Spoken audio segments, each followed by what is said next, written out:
we make better impact? To start the session, I would like to invite from AFD, Catherine Lecouf, who is the team task leader for fisheries and oceans.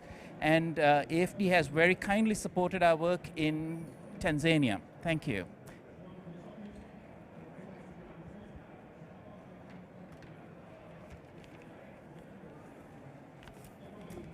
Hello, everyone. Thank you very much for giving me the opportunity to say a few words. The ocean is essential for development and in terms of food security and nutrition, employment, and local economies, but also for all the ecosystemic services it provides in relation to biodiversity. Yet it's being weakened by an increasing pressure from human activities. Of course, there's the unsustainable fisheries practices, and as a fisheries expert, that's something I've been focusing quite a lot on in the past few years, working with AFD, but also pollution, wastewater, solid waste coming from the industry, from the agriculture and cities. At AFD, we have set up ocean strategic framework and looking at how our activities and the project we fund can contribute to restoring the balance between preserving the ocean good environmental status and its multiple uses by humankind. We have funded over the past 10 years 5 billion euros towards the maritime and coastal economies and the protection of the ecosystem. In practice, what does it mean? It means looking at all the projects we fund and all the so-called ocean project we fund and looking at the impact they have on the marine and coastal ecosystem. May they be positive or negative. And we have the objective that by 2025, 70% of the so-called ocean project will have co-benefits on the climate and biodiversity. And of course, there's a strong focus on pollution in these ocean projects we fund. AFD has been part of the Clean Ocean Initiative since the start with KfW and EIB, and also ICO and the CDP, the Italian, have joined as well. So the objective of this initiative is really to fight pollution and protecting the seas, and it identifies projects which aim at reducing the discharge of pollution and waste in the ocean. The global objective of this initiative is to fund jointly by 2023 €2 billion of projects. So there's quite a lot of work to do in the field, but if we really look at all the infrastructure that would be needed to be developed and constructed to deal with all the waste and disposal and collection of the waste that's generated by us, really, that wouldn't be sufficient. So there's also a really important need to look at what we can do upstream. We also are part of other initiatives, and for example in Indonesia we're financing the monitoring and modeling of the routes of marine debris. We also take part with FFM in a circular economy project in the Indian Ocean. And we also have this project, and we're very happy to co-fund the activities, and especially the activities in Tanzania and the different case studies that were developed in this project through the AFD France partnership and with the IUCN. And really the activities give a good picture of the plastic flow along the eastern coast of Africa. And for us, for donors like AFD, it really provides a good insight of what we can do, what kind of approach we can have to plastic and marine pollution in the area, and also help us raise awareness with our local counterparts. So I'm sure you all want to hear about the exciting activities developed by IUCN on the subject and hear the speakers, so I'll leave the floor and I wish you a very good session. Thank you very much. Thank you, Catherine, for providing a very great overview of the global issues and actually France's involvement in assessing what is a very important topic in context of not just plastic pollution, but the ocean economy as a whole. I'd like to invite our next speaker, who's going to appear virtually, Professor Fred Sego, who is the Principal Secretary for the State Department of Wildlife in Kenya. And he's going to provide us present really a Kenyan perspective of some of the issues with regards to plastic pollution. Fred. Okay, have we got him? He's here physically. Oh, he is? Okay, I see there's a slight change in plan, so we have to be flexible with this. Fred is here, but he hasn't got to the stage yet. So if I could, if Luther doesn't, if I don't mind, could I introduce our regional director for Eastern and Southern Africa, Luther Anker, to speak and provide us a little overview of the highlights of what we are doing in Eastern and Southern Africa on plastic pollution. Luther, thank you. Thank you very much, Jonathan, for leading us through, and also thank you very much, Catherine, for your remarks. I'll just say a few things about what IUCN is doing. So IUCN has been in the space of marine plastics for some time now, and we support a lot of activities across the globe, and especially in East and Southern Africa. We have been working through a program called Close the Plastic Tap program. But maybe just to put this in context, in terms of the work that we do in Africa, we are mainly led by some of the commitments which have been made by the Nairobi Convention, particularly the management of marine litter and municipal waste water in the West Indian Ocean. That has been really our guiding framework for the work that we do. I think a lot has already been mentioned by Catherine in terms of the problem of marine litter, and I won't marine pollution, and I won't go so much into detail about that. But you do know that certainly plastics significantly affect the social, economic, and ecological impacts, and threatening our ocean and human health, specifically food security and coastal tourism, and as well as escalating the impacts of climate change. Overall, through this period of the pandemic, a lot of these impacts have increased, especially as we see there is a very large production and use of personal protective equipment, and this is disposed of into the oceans. And also the single use of plastics in the food delivery and packaging sectors. This has escalated the problem even, made it even worse. But overall, I think one other aspect that we often miss out is just the fact that in the West Indian Ocean, there is a huge population of people that's living or depending on those coastlines. 60 million people are actually living just 100 kilometers off the shore.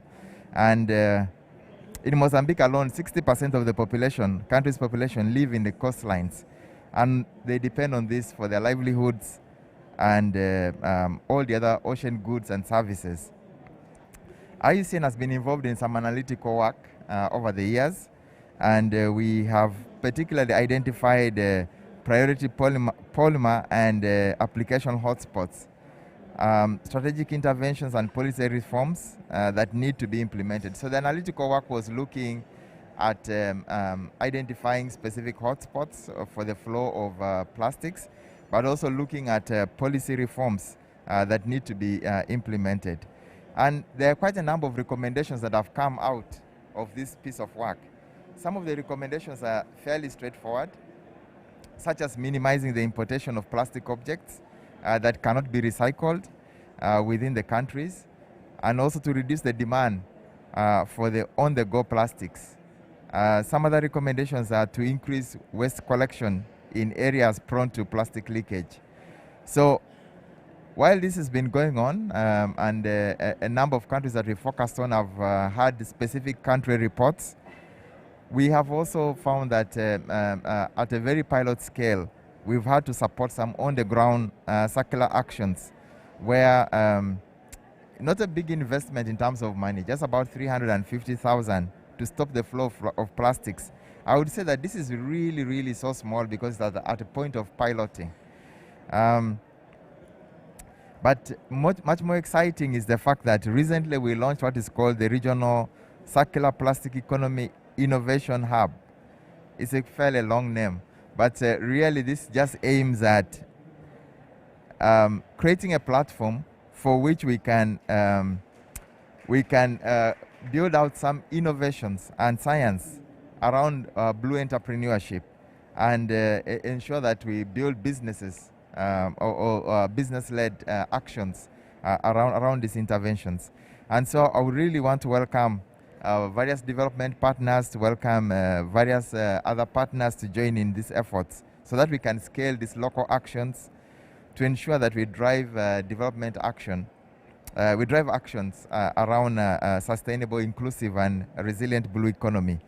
So stay tuned and you'll hear more from my colleague about this circular plastic economy innovation lab. Quite a mouthful, but I think that we should get a shorter name for it because it's really what's going to catalyze and drive action at the local level. Thank you so much.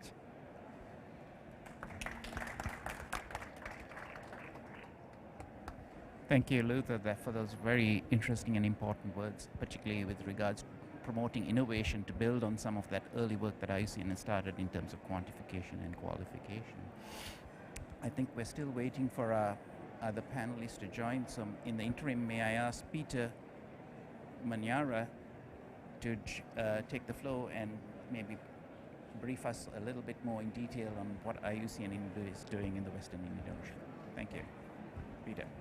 Mike.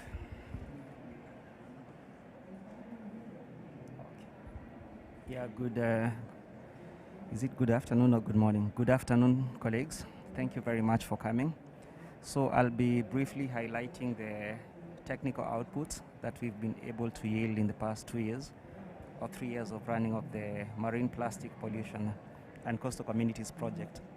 So a lot of this work has been funded by the Swedish International Development Agency, and as you heard from Catherine, we have a Tanzanian component which was funded by AFD. So the photo you're seeing here is really what happens every year in Cuttings Beach in Durban, South Africa. And so every year people come here, they clean, but with one major rainfall event, the beach is back to this. And I think we can't really continue doing that. So as Mark Plastics, what we try to do is really advocate for upstream measures through like at different scales to arrest these problems so that we don't have people like cleaning beaches and rivers every year. Next. Yeah, so the scope of what I'll be talking about is restricted to these 4 countries: Kenya, Tanzania, Mozambique, and South Africa. And these are relevant because these 4 countries have quite a significant stretch of coastline, stretching about 8,000 kilometers. And as Luther mentioned, more than 65 million people stay within 10 kilometers of the coast. And in Mozambique, even a bit more, a lot of them being rural, vulnerable, poor communities who are always experiencing hurricanes and all these devastating impacts of climate change. And then in terms of ecological and biodiversity endowment, the region is well endowed with a valuation of about 340 billion blue economy assets. And this is a study done by Dr. David Obura and others almost 2 years ago. So we have significant fishery that takes place there, but it's mostly underexploited because of the level of development of that. Then what we've done is we normally start our engagements within the country with doing these hotspotting analysis. So we first of all started by understanding the different environmental footprinting and plastic kind of LCA type of methodologies that are out there. But our interest was mostly to be able to account on how much plastic leaks into the ocean of the marine environment. And so, yeah, so with that, we developed a very interesting methodological guidance with UNEP through its life cycle initiative and our partners who are based in Europe. And all these resources are free to download from the websites that you see here.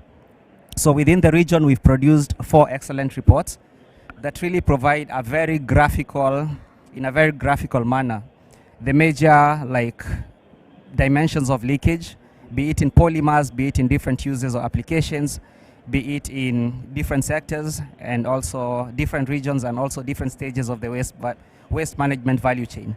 So it's quite an extensive assessment that we did, but the essence wasn't really to stop there, but to get this knowledge to be used to inform policies and different measures by stakeholders on the ground. So what we found, like in a very high level, is there is some significant level of leakage in the region, not equatable to what we find in Asian countries. But it's relevant because within the region we have 190,000 tons of plastic leaking into the oceans every year. And as Luther mentioned, this is based on 2018 data. So when we look at what is happening now, because of the increase in PPEs and increase in packaging, plastic usage in the packaging sector, this number could even be a bit more higher if someone was to do an equivalent iteration of the assessment at this point in time. It could easily be maybe 3 or 4 times of what you're seeing here. South Africa, of course, is fairly well developed, and I think you're all aware that the Human Development Index has a very positive correlation with the plastic use and waste production. So some of the policy work we've done is we've looked at the different policy and regulatory framework within these countries where we work, and we've produced a number of reports, and you're always free to download all these and see what's happening within the policy and regulatory space and where interventions are required in terms of reform. So we've also undertaken some economic analysis, and we have Anchal, actually she's standing here, who's been leading a lot of the work in economics together with Dr.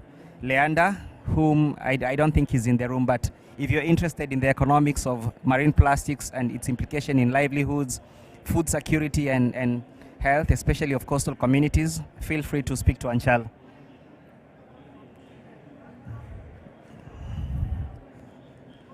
Yeah, then I think I'd also say that we've tried to look at all the different kinds of hotspots that we have with a view to policy and regulatory responses that we can deploy to address them. So what we find is it's not very easy to say that a specific policy intervention or instrument is adequate to address the problem. But I think there's a whole array of different types of instruments, be it economic, be it around innovation that you'll hear from my colleagues in coming presentations, or also like capacity building, education, and all that. So there's different types of solutions that are proposed for different countries within the various reports and studies. And then lastly, as Luther mentioned, we try to empower local communities working at the very local level to basically transform the plastics waste space into a more circular approach through like establishing and strengthening entrepreneurs within these particular areas. So as you can see from these photos, there's a lot of interesting things going on. I'll just mention, for example, in Tanzania, what the initiative does is they basically collect waste from communities or households, and then how they pay them back is they've partnered with insurance companies to come up with a very interesting like health insurance package so that families deliver waste. In return, they get health insurance and they're able to be treated in the local hospitals without paying anything, like in monetary terms. You'll be hearing about Watamu Marine Association and what they've done. Steve is here. And then Wild Oceans, all these other ones, you'll be hearing about them in coming minutes. So with that, I'd say thank you very much, and just summarize by saying that here I've just tried to wrap up like the major recommendation coming from the national reports. But I think some of the major or most important ones is when it comes to recycling, the recycling capacity within the region is quite underdeveloped, with the exception of South Africa, which is doing fairly well in recycling and mostly of certain types of plastics. It's an area where a lot of investment is required.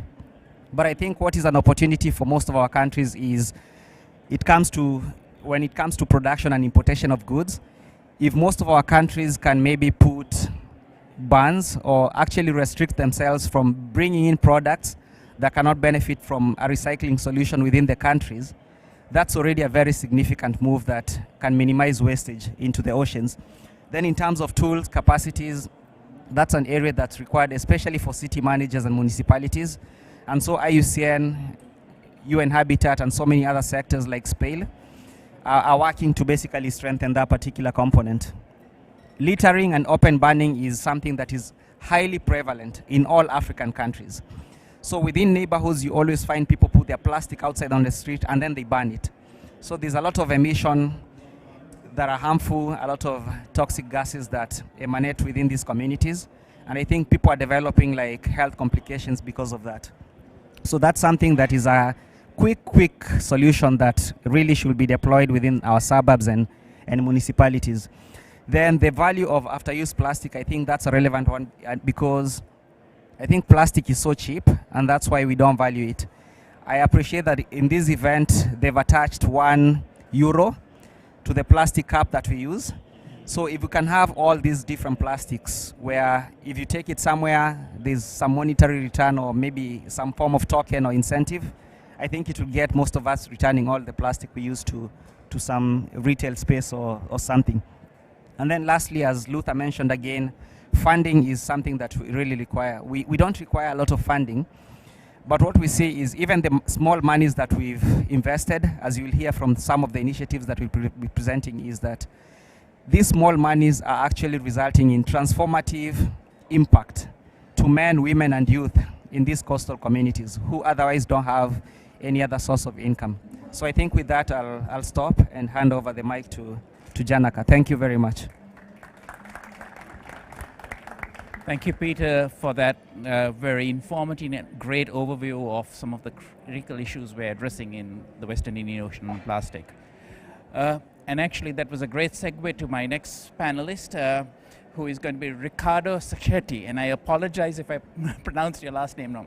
And Ricardo really is going to talk about Impact Track, which is a tool we've used to actually demonstrate and monitor some of these changes so that we can actually make the case. So with that, Ricardo, I'm going to pass it on to you. Thank you, Jagannak, for the introduction. Good morning, everyone. Good afternoon. So when we think about socioeconomic projects, we ask ourselves, what is a good metric to measure the success of these projects? An kilogram of plastic collected, it's not an indicator that represents the diverse impact of these projects. As Peter mentioned, we have impacts on the society, on the households, on the environment, of course, and on the economy. And this fact prevents project owners to manage all these benefits and to improve these benefits and also to present their project in a more appealing way. So how to better measure, manage and communicate impact? There are two ways of doing that. One approach, which is, next please. Next, please. So one way, which is the conventional way, we call an expert. He comes, do all the assessment, and it's like an audit. And at the end of the project, we have the results, and well, it's a nice report. And another approach is more a management approach, where we collect data over the time of the project, we learn, we adapt the project, and we empower project owners with this capacity of collecting data, setting the indicators, and managing their impact. So we at Marra Plastics, we took the decision to implement management of the impact. And it's pretty adapted to the scale of the projects, which are quite small, and also the funding it's adapted to this way. So the work was not done by consultants that come from external consultants, but by the internal project owners. But there are some challenges to do that. Next. The first challenge is the capacity of the project owners. They don't have the capacity to monitor and evaluation. They don't have the time. They have a very small team to dedicate to that. And the external context changes. So the indicators you set up in the beginning are not the best indicators to show the results at the end. And a good example is the COVID that changed a lot the context. Next. So what we did, we created a solution that is composed of 3 elements. Next. It's a training, on-demand training, where the objective was to train practitioners, not experts in impact management. We created a platform that guide them through the methodologies and automate a lot of the process, so reduce a lot of the time taken to do that, and individual advice when needed. And the objective to do that was to have an impact measurement that is easy, continuous, and done internally, so the project owner is autonomous in the process. And at the final objective, to allow them to measure, manage, and communicate their impact. Next, please. If we have a look at the socioeconomy outcomes, as we said before, it's very diverse. We always look at this step here, the plastic in the ecosystem, but projects, they have a huge effort to hire, to train people on the selection of the plastic, on the treatment of the plastic, on the commercialization, and these people usually are vulnerable people.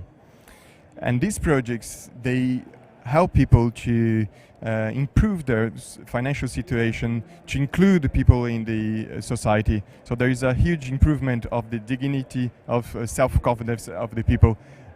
So that's not a negligible outcome of the projects. Once plastic is separated, plastic has a value, and this plastic is then processed, sold in the local market, generating more inflows of taxes for the government and also for the local economy. And they also have an effort of advocacy in order to improve the waste management policies.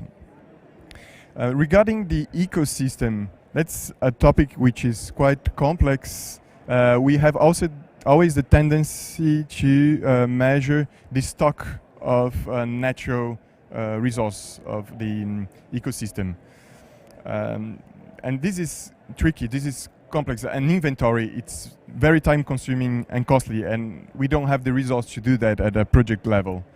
I think we must include the value, the social value of the ecosystem. And for these projects, one of the main social value was the tourism here.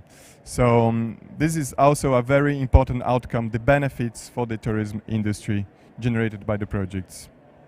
So when we talk about, next please, when we talk about the value of ecosystem, we can translate that by the ecosystem service.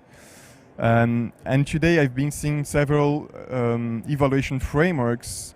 We rarely take into consideration the social value of ecosystem. We are always on the inventory, and I think it's key to take into consideration social science in the monitoring and evaluation of projects, and take into account the perception and the value of society to the ecosystem. And for the projects, next please. Evaluating the ecosystem service was easier, and they were able to do that easily by a survey from the citizens that use the beaches or the hotels managers regarding their perception about the pollution and their feedback from clients. Next, please. All these projects were impacted by COVID, of course. They had impact on the waste collection. The lockdown avoided them to continue the waste collection. On business, of course, the international trade was blocked, so they could not sell their plastics, their products. And on impact measurement as well, they could not, for example, gather data for their impact measurement. But it's interesting to notice that they could adapt and respond to these challenges quite quickly via the diversification of their activities. So looking for other waste sources, for example, not only looking for plastic on the coast, but also from households. They improve their activities, so they digitalize the contact with the waste collectors, or they focus on more on advocacy, and they also identify new buyers, local buyers that they hadn't identified before. And just to conclude, next please. In a nutshell, the main benefits we realize from the monitoring and evaluation is that the process is very important for the project owners. They build a shared understanding of how the project generates benefits and what kind of benefits, so they could manage it properly. They could, through how the process, engage stakeholders in the design of the project, so creating something that makes sense for clients, partners, and of course keep track of and manage their intended and unintended impact, so they could communicate that more easily in a more appealing way, and of course identify areas of improvement. Thank you very much, and give my mic to Jagannak. Thank you. Thank you, Ricardo, for providing us really the importance of actually developing practical, implementable monitoring systems that actually provide us information that is useful. And I think particularly highlighting some of the challenges as well and how we address that and integrate it into our work is extremely important. I'd like to shift the conversation just slightly to really, which is the next is, the investment and the impact of all of these. So my next guest up today is going to be Alexis Groshkov, who is going to talk about actually some of this new circular economy initiative hubs that IUCN is working together. So Alexis, to you. Thanks, Jagannak. Hi, everyone. All right, yeah, I had a first slide, but I actually want to talk about why focusing on business and why creating this lab. I think Luther and Peter spoke to this a little bit, but today, what is sustainable is what derives economic value, unfortunately. Increasingly, what derives economic value, but also environmental impact and social impact. So if we want to take action in ocean conservation, generally speaking, we want to build things, businesses, that can grow on their own. If it's something that lives on a money drip, it won't last. There's a couple of ways that you can tackle plastic pollution and reduce plastic leaking into the ocean. You can have government policies, you can have raising awareness, so education, which is very important, shifting behaviors. But none of them, those two are very important drivers of change, but not implementing the change. You need innovation. You need innovation to disrupt the way that we do things and actually implement the change on the ground. So if a government bans single-use plastic, or if all of us decide to stop single-use plastic, it doesn't provide the supermarket or retailers with a solution to stop putting plastic on their shelves. So one way is to address the source, the other way is to creating value around the circular economy of plastic that's already out there. Because if we don't create a value chain around this plastic is going to last there forever. It will survive us, but not necessarily mankind. This is why we've been working with the IUCN to create the Circular Plastic Economy Innovation Lab. Luther, I agree with you, it's a bit of a mouthful. We need to work on a new name. And so why the program? The program's an incubator, so the seeds are already out there. We're just providing the fertilizer for the seeds to grow, right? The water and the fertilizer for the seed to grow. Over 4 months, 4 projects from 4 different countries that Peter mentioned earlier on the Western Indian Ocean. Our 4 enterprises are going to get coaching, training, and all the support that we think is necessary to see that seed grow. On top of it, the IUCN is giving them 10,000 USD's worth of development funding, so they can actually take the words into action. We've built this in different phases. We're at the middle of the 3rd phase now, which is delivering the project. And we'll do the reporting shortly after October, for which I hope you'll be also able to find the results on the website of the IUCN. Can we move to the next slide, please? So what are we trying to achieve? Why did we come together, IUCN and Ocean Hub Africa? The idea is to bring forces together to increase the reach that we have. Obviously, the brand of the IUCN is great. We have our own networks in the entrepreneurial space, not only purely conservation. So coming together would increase our reach. The idea is to educate, to raise awareness. The more people know about it, the better. But also, it increases our chances of getting the right entrepreneurs, right? The guys that could have the most, potentially the greatest impact. And we're trying to maximize, we're running out of time, right? Innovation also, point that I could make earlier, is also the best way to match ocean challenges, the pace and the scale at which those challenges are threatening us in the ocean. And innovation is probably the only way I see, or I believe in, that can bring about the right disruptions at the right pace and scale. So coming together would allow us to get more reach and get to the right people, guys that will really have an impact. We're both looking for for-profit and non-profit ones. Non-profit doesn't mean you don't make any money. You make money, but at the end of the day, all of the profit gets reinjected into the growth of your business, of your activity, right? You're not trying to exit and making millions. So what we do together is we prepare them with all the materials that they need. Should it be physical or material or immaterial, actually stuff. So the pitch deck and the training that goes with it, for example, a data room for investor to accelerate their growth. We ensure that impact is within a DNA and they evolve within an IMM, an impact measurement and management framework.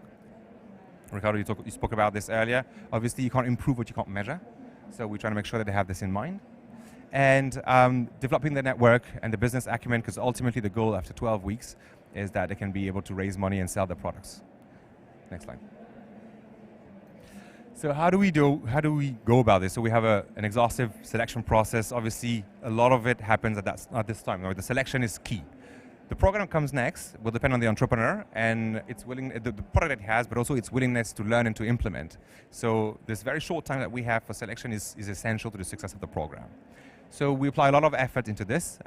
We have a few eligibility criteria. Obviously, we're looking for businesses that are looking to reduce the plastic leakage into the ocean, that have an existing and scalable prototype, and that operate in the SWIO and are looking Southwest Indian Ocean and are looking to grow in the region and beyond.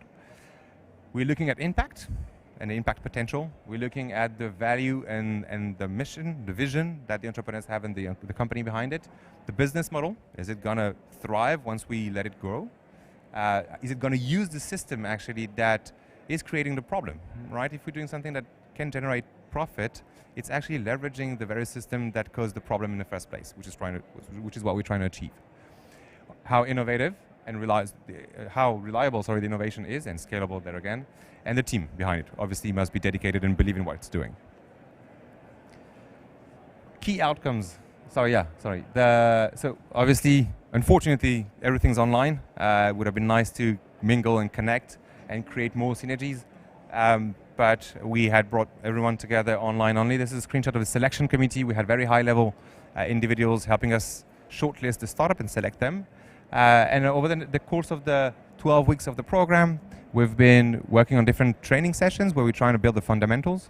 So everybody is on a level ground around the lean canvas, pitch deck, pitching, entrepreneurs tools, so they can focus on the high-impact, high-value things and not focus too much on the high-impact, low-value stuff that you have to do with your business admin and whatnot. And a bunch of different other trainings. They have individual coaching sessions, which are more hands-on sessions where we work with them on growing the business and on the challenges that they're facing. And these are paced with the mentorship sessions. So they have a coaching session every other week and a mentorship session, mentors selected by the IUCN within the great network, adding a lot of value. And the purpose of the mentorship here is really to connect and create the bond between the entrepreneur and the mentor so they can grow together past the 12 weeks of the program, because it's a snippet, it's a very short program. Can you move to the next one, please? All right, the 4 projects. So the background a little bit. The Ocean Hub Africa is the accelerator that helps the IUCN in delivering the project, the program, and it's supported by Marra Plastic, as was explained by Peter earlier, and Sida, the Swedish agency, who's also supporting us financially on this one. The 4 projects that we're helping this year, the Grand Cru 2021, we're in France, so I had to use Grand Cru. Alma, they're based in Mozambique. They are actually a non-profit, this one, collecting waste and trying to develop entrepreneurial usage of the waste. They have a very good narrative where they want to target the tourists that come to Tofo, which is a highly touristic area in Mozambique, and they want every tourist that comes to the region to leave with the plastic that they've generated, but in the form of a little tool or something that might be useful to them, but made of reused plastics. I think it's a great narrative. EcoAct Tanzania, in Tanzania, Peter mentioned them earlier. They're collecting plastic from communities, and they're creating plastic timber with an eco-processes without adding any chemicals. Next one, please. And another 2, and I'll conclude there. Greenway Africa, which is a South African startup that we have this year. Very different technology, very different type of innovation. They're using a digital business, a marketplace that connects waste collectors or generators with people that would actually want to do things with the waste and reuse them, repurpose them, or recycle them. And Mazingira yetu, Mazingira means environment. In Swahili, am I correct? Is it in Swahili? Yeah, thanks.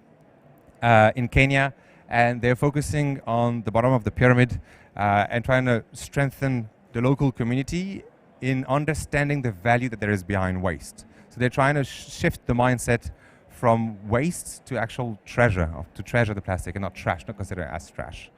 And that's it for me. I'll hand over to you, Jagannak. Thank you very much.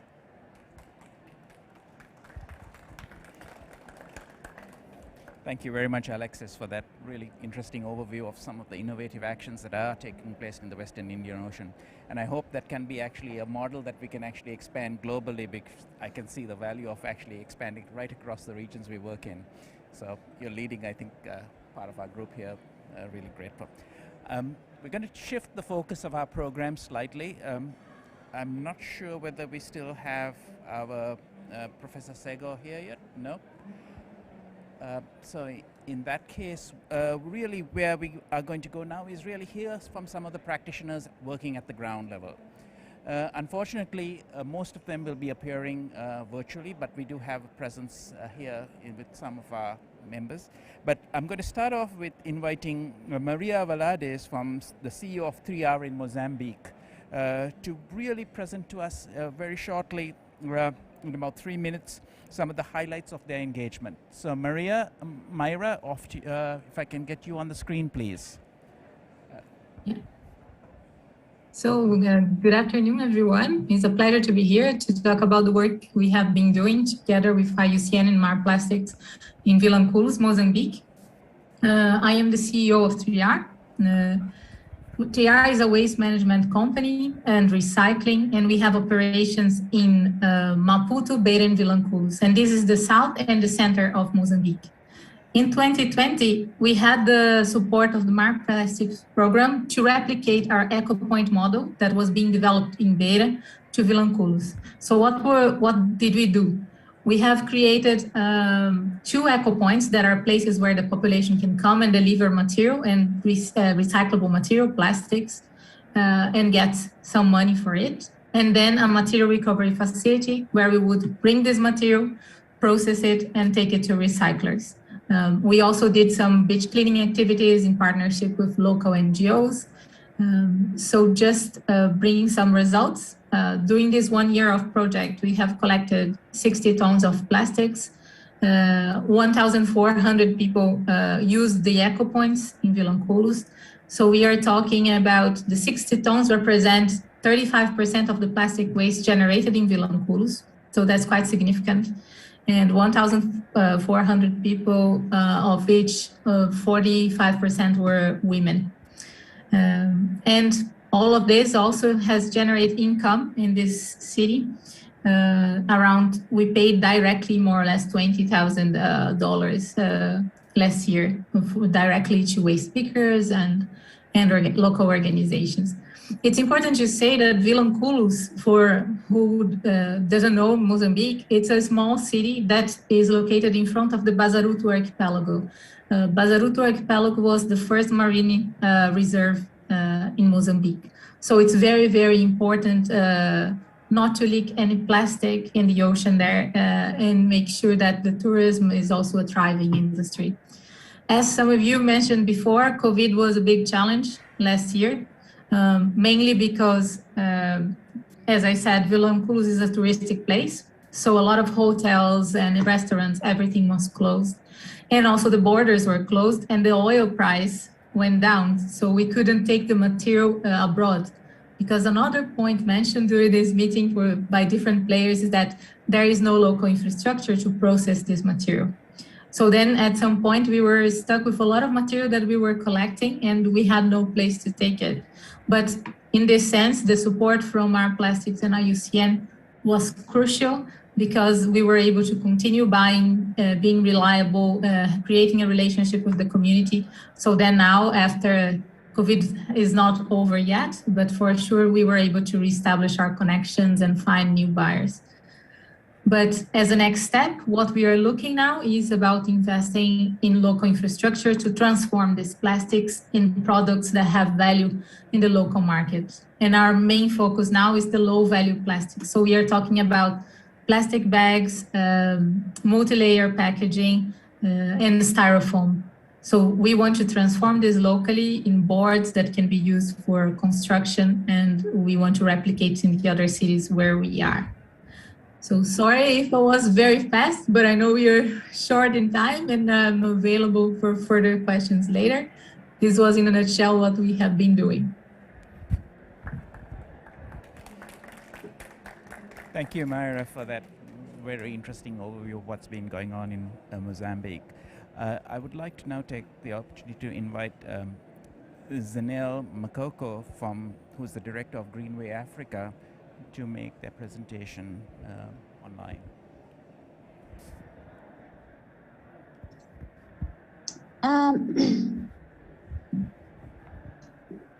Good day, ladies and gentlemen. It's a pleasure to be here today to just take you guys through our innovation. My name is Zanel Makoko. I am currently based in South Africa. I am one of the co-founders of a company called Greenway Africa, which mainly operates within sustainability and circular economies. And through our work, we've run a few pilots for local FMCGs, and we were able to identify a problem now currently within the waste sector in South Africa.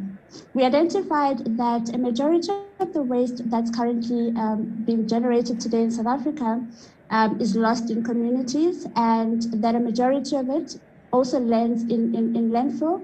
Numbers suggest that about 45% of this waste is actually lost in communities, with 40% being disposed of in landfill and only 15% of it being recycled currently. And as a result, there are no few insights that guide the waste recovery process as is, and there's no single view of what is currently available now in terms of sourced data or sourced information, and that's what we currently wish or seek to address as a company. In the communities that we operate in, or the communities that we've run a pilot or project in, we've identified that there are no sustainable, efficient waste collection services, municipal waste collection services, and as a result, you find communities now having to take up arms and collect the waste and trade the waste to generate income. However, these community members or the reclaimers on the ground are the least compensated in the value chain. And because of this, then we created a solution called the Green Grid app, which is a digital marketplace that connects these stakeholders. Then it connects the value chain or the waste value chain. So how it works is that it allows waste reclaimers. It allows waste reclaimers to collect waste, put on the waste that they've collected on the app, and it allows aggregators now to save storage space by having access to the waste that's currently being sourced and being able to then sell that waste to processors, which then sell the waste through waste disposal companies, and then just thus improving the value system. So our product, okay. So our product is sourced. Okay, so with 3 clicks online, there's a SMS or text message system for offline services, particularly for waste reclaimers that don't have access to data or have any technology or aren't technologically savvy. So we've got an SMS system that assists them with that. It allows them to review the listing and order it, and starts improving the waste value chain. And I think through our involvement with the IUCN, we've been able to work on our strategy improve on our business model. Apart from the funding that we've received from them, we've been able to also just better model our product and also identify who our client or target market is, and just better improve the business model in general. Thank you. Thank you, Zanele, for that very interesting issue of how new technology is being applied to solve an age-old problem, and I think that's a very interesting aspect. I would like to now invite Steve Trott to take the speaker's table and share with him, share some of his actions that have been happening in Kenya. And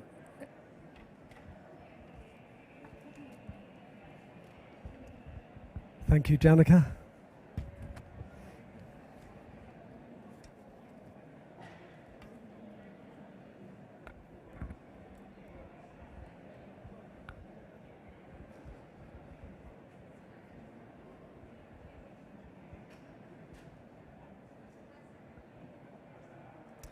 Hello, everyone. This circular economy enterprise started 10 years ago as a beach cleanup initiative in the Watamu Marine Protected Area.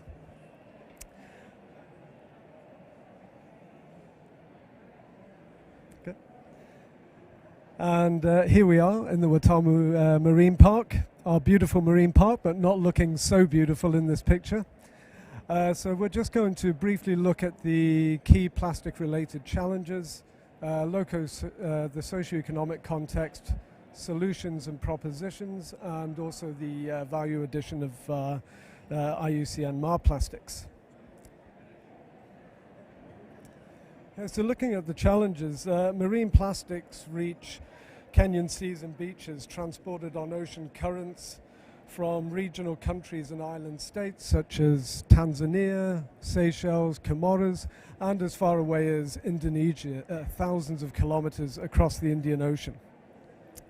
However, most of the plastic impacting the Kenya coastline is from local towns and cities on the coast, and through littering, dumping and leakage, and also via river systems flowing into the ocean from Nairobi.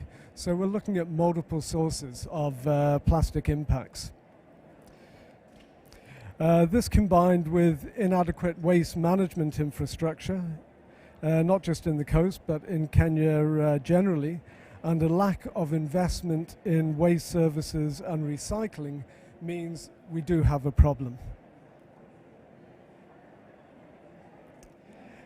Briefly looking at the socio-economic context, the main industry at the Kenya coast is tourism, and coastal resort communities are mostly reliant on it for employment and diverse sources of income. Due to the COVID-19 pandemic, the tourism industry was hit hard in 2020, causing large-scale unemployment and loss of income. And this has further marginalized disadvantaged women and youth groups in coastal societies who now have even less opportunities. So let's look at some of the solutions. Developing a circular plastics industry presents one solution to tackle these problems and plastic waste challenges. Watamu Marine Association with Eco World Recycling created a dynamic partnership between the local tourism industry and community groups. And the women and youth groups provide an environmental service by cleaning beaches, and they also receive an income from the hotels for doing so, as well as from recycling marine plastics and the hotel's plastic waste.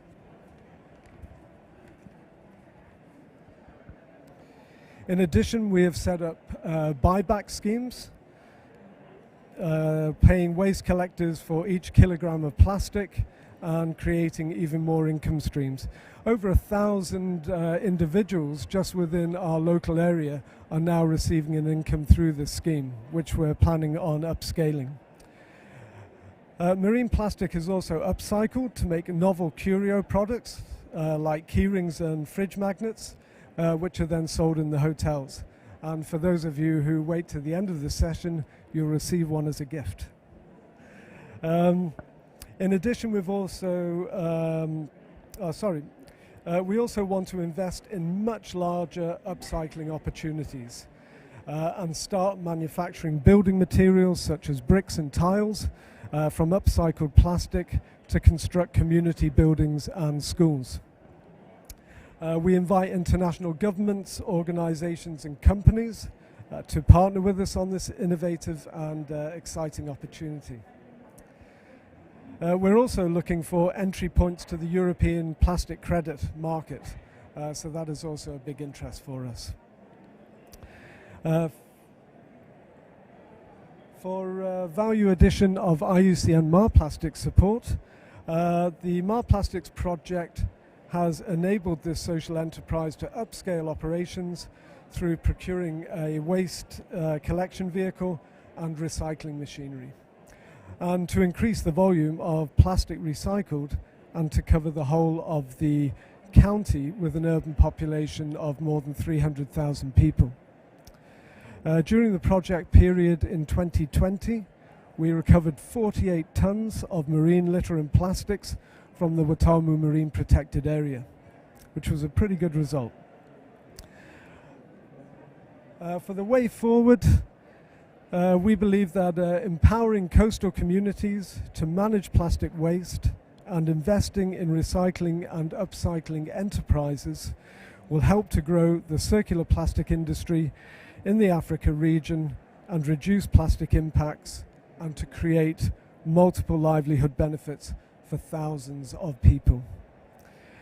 The call for action from Harrison Ford at the Congress opening ceremony to take action to save biodiversity is also a call for action to reduce the threats from plastic pollution. So as Harrison said, let's get to work. Thank you.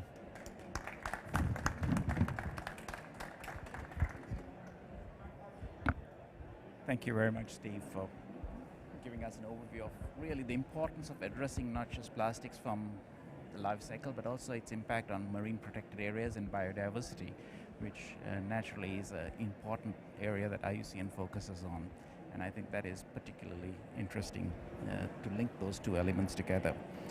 The last part of our session, we are going to invite three persons to present their perspectives. The first of which is Dr. Jean Harris from Wild Oceans, South Africa. And I believe she's going to be appearing on Zoom. So.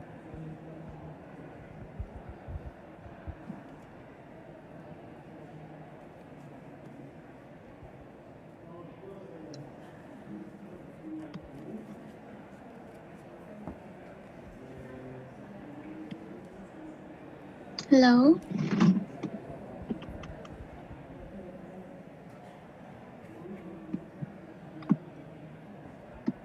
Hi. Hi. Sorry, Dr. Jean Harris won't be able to attend, so I'll be representing Wild Oceans. Good day, everyone. My name is Marsha Ramsmuch, and I am the Blue Point Assistant and the Wild Oceans. Today, I'm going to tell you about the work we have done with the support of IUCN and Marplastics. The Durban port in KZN, South Africa is highly industrialized and well-equipped port and one of the busiest in Africa. It is also considered one of the economy's key assets. The Durban port is constantly confronted with the need to upgrade and expand to meet the growing import and export demand. There is an urgent need to conserve the remaining natural resources and identify sustainable and practical solutions to maintain the port's health and its functioning. As with most Western Indian Ocean ports, the Durban port is an important natural ecosystem that provides vital nursery areas for a number of marine species and important feeding and roosting areas for a number of bird species. The Durban port has supported all of these activities for the past century and has become increasingly degraded from the variety of stresses placed on the system. This problem presents an opportunity for our coordinated project called the Blue Pot Project to create actions to identify sustainable ways to clean up the Durban port environment, create awareness to prevent further degradation, and provide benefits to many surrounding communities who will be provided with an opportunity for jobs and to develop small businesses to address both the environmental and social challenges experienced through waste. The Blue Pot project since has achieved a lot since the inception in 2019. For example, we have 60 youth trained and completed a 1-year work experience. We have a current team of 42 youth. We have trained 5 skippers and have a total collection of 68,000 kilograms of waste collected. 36,900 kilograms being plastic that were sent to a recycling business entrepreneurs. The first version of the Blue Pot Reporter app and Responder app has also been developed. We have also successfully set up the log frame and stakeholder surveys on the Impact Track platform. A bamboo waste trapping system has also been built and 3 floating booms have been installed. The future of the Blue Pot project includes to develop a social ecological system model for the Durban Bay and its river catchment basin that identifies key strategic interventions for enhancing social ecological resilience and regeneration across the wetland-linked system. Thank you so much.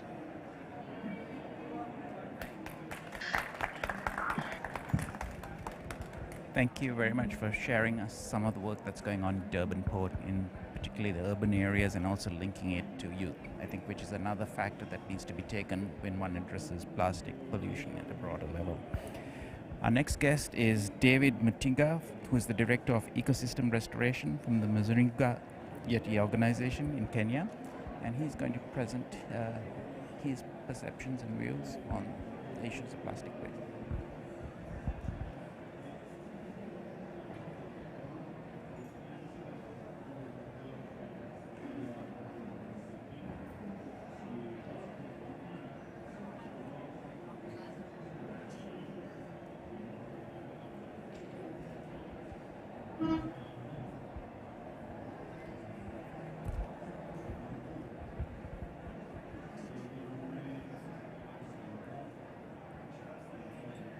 Hi everyone, my name is David Kamau. I head ecosystem restoration at Manyara organization, a local CBO based here in Nairobi, Kenya.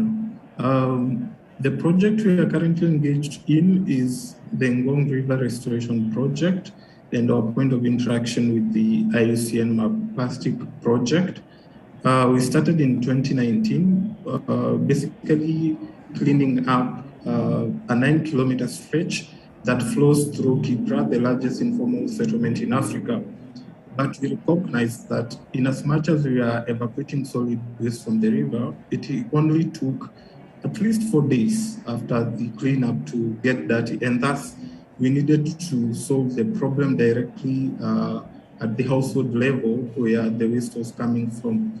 So what we initiated, or what we are currently initiating, is basically household collection of waste, which is later transferred to our material recovery facilities, where we do sorting of the different types of waste, and the plastics is what we sell to recyclers. And whatever is eligible for upcycling is converted to different products, such as carpets, lamp holders, handbags, and artistic pieces, which we do sell to different areas. But in as much as we have that environmental impact, we've been able to provide employment to 200 young people who form different youth and women groups. And the first problem that we were experiencing was that there was lack of access to training and market information with regards to prices.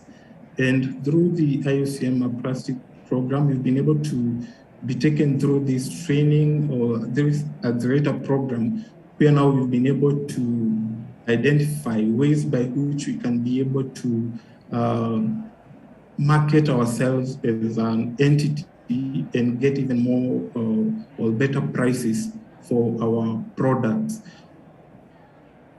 We'll be able to purchase one crusher through this program.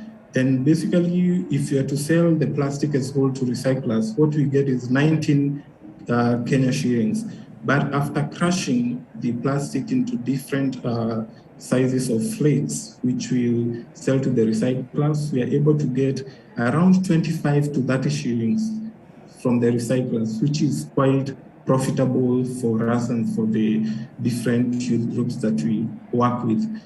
And one of the things that Watamu, the group in Kilifi has said is most of what they get is from the river that flows from Nairobi, which is true because if you look at the 9-kilometer stretch that we are working with, it forms the headwaters of the larger Athi Galana catchment.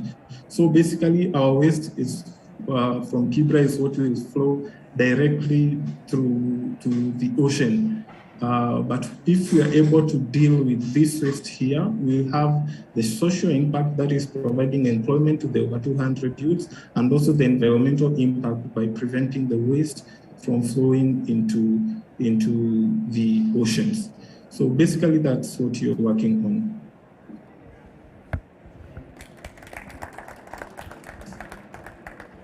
Thank you, David, because I think you presented a very important issue of adding value and actually creating a market for products by actually processing or increasing it. And I think that's an extremely important issue, in addition to obviously addressing the important issues of youth and employment, which is obviously an interlinked issue.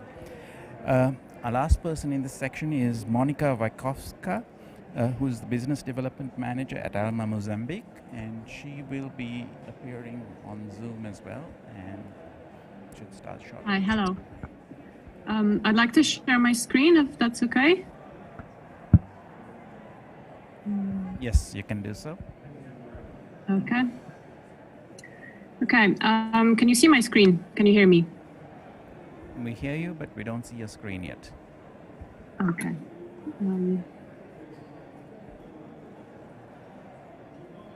Yes, we see your screen. Okay. Hi, everyone. My name is Monika Więckowska, and I work with Alma Association in Tofu, Mozambique. Tofu is a beautiful coastal village in southern Mozambique, and it is a home to 2 species of manta rays, and it also aggregates quite a big population of whale sharks. And for these reasons, it is a key biodiversity area. Tofu not only attracts marine megafauna, it also attracts tourism. And the community obviously benefits out of that, but it also comes with a price, and the tourism brings waste. So Alma was created in 2007 as a response to the pressing issue of waste, of lack of waste management system. And what we basically do is we run regular waste collection around the village, as well as beach cleanups. So we collect, capture, and capitalize waste. We collect by transporting waste to our dump site, where it becomes sorted and cleaned, and then either resold or capitalized by transforming it into products. Right now, we collect around 2,000 tons of waste per year, and our ambition is to increase the amount of collected waste, and at the same time decrease the costs of collection. We want to see it happening by basically increasing the amount of waste that is captured. Right now, out of all the plastic that we collect, only around 10% of it gets sorted. And that is what we call high value waste. So the model which we would like to shift to is the one in which we focus on low value waste, such as plastic, and that we transform it into products. So we're looking into capitalizing this waste by increasing local transformation and selling it to community and tourists. At the moment, we are at a stage of fundraising and looking for sponsorships. And as soon as we are good to go, we would like to first rebuild our infrastructure, which unfortunately got lost in a fire accident early this year. And further, we want to purchase machines that will enable us to transform plastic. IUCN Marra Plastics program has been basically a platform for us that enabled us to connect with similar projects to ours and to just gain perspective in existing technologies and business models. And we really see it as a stepping stone for our project. This is our current team of waste collectors. We are really happy to see this team growing right now, as we started to buy basically all the plastic that is available. COVID pandemic really affected our community here.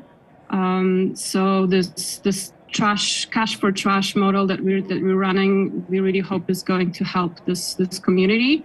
And also the plastic that we receive, most of it really comes from the beach. So it is plastic that got washed off by the ocean. And so we see ourselves as important actors in the battle with marine debris issue, as well as in preserving our own precious marine ecosystem here in Tofu.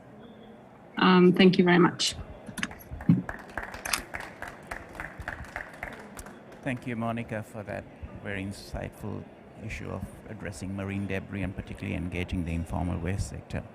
I think we're almost at the end of our session, and I think you've appreciated the wide range of different actors that need to be involved to address this issue.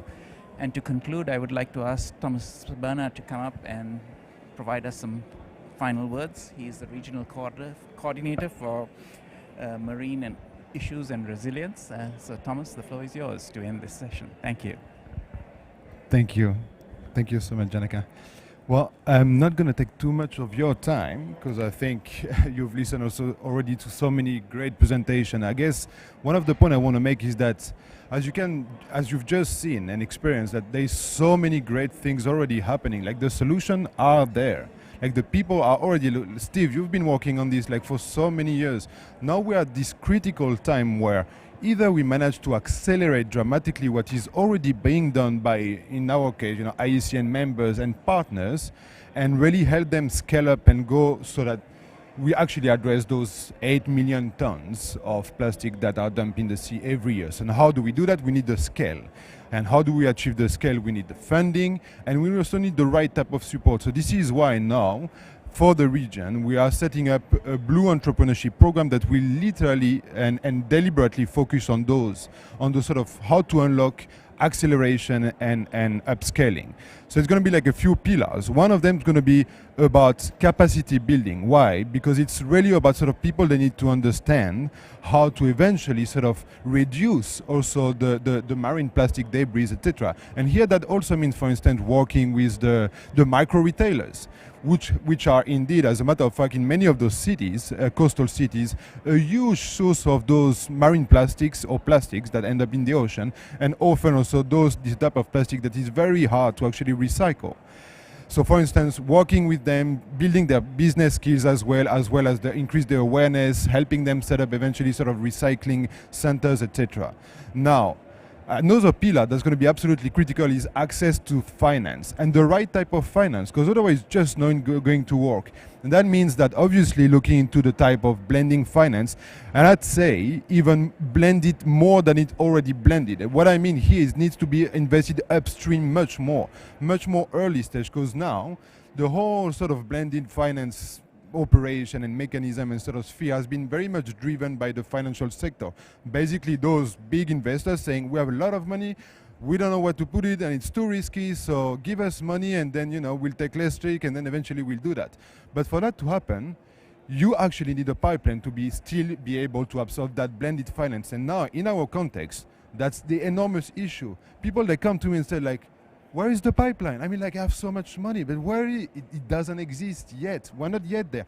We'll be there in 3 years, in 5 years from now. But first, let's put our money and concentration into upstream investment. Let's unlock and accelerate that. So that means that we also need to incubate them. We actually need to provide sort of the right type of business skill support, and it's exactly what, you know, our partnership with Ocean Hub Africa is about. It actually provided this support, those services to those local entrepreneurs. That is because not only do they need the right type of finance, but also you do need sort of to provide them this type of technical support. Now, the other thing is we also need to unlock the power of innovation. And here again, this is exactly why. Just to finish on sort of the right type of finance and support, I'm happy actually today to announce that we're going to set up the first Seascape Blue Economy Incubator in partnership with OHA and partnership with others and Wayomsa for Tanzania. And we intend to sort of replicate this to basically all the key target seascapes in the Western Indian Ocean as sort of the pilot region. Now, innovation, we need to dramatically accelerate and really unlock that potential. Here comes again the Circular Economy Innovation Lab, sort of identifies those key, very strategic innovation that can be replicated upscale, and therefore sort of also help us mainstream and again sort of bring sort of those connections between the innovation, sort of the people who are pushing for it, and those that can eventually pick it up and start replicating it.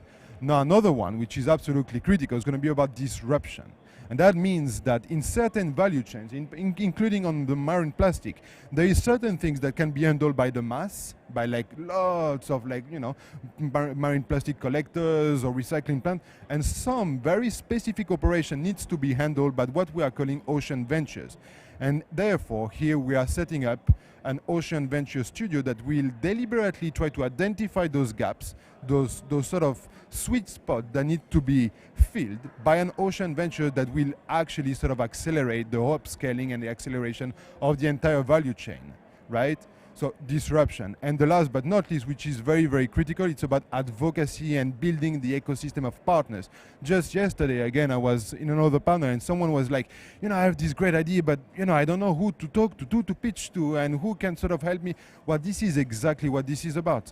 Sort of making those connections and really together, starting actually talking to each other, discussing, and then suddenly sharing what's happening, connection, network, and then suddenly you start having access to the right type of funders, of the right type of scientific support and technical support.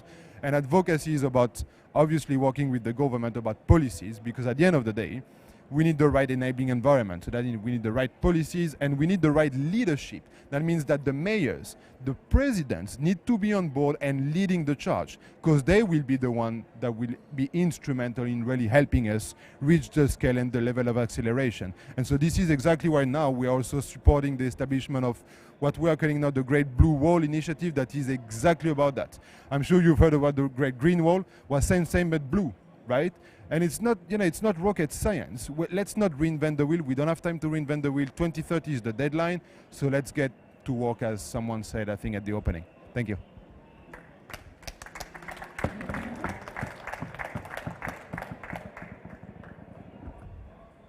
Thank you, Thomas. And with that, I close this session, and I thank you for your attention and participating. I hope you learned something. Thank you.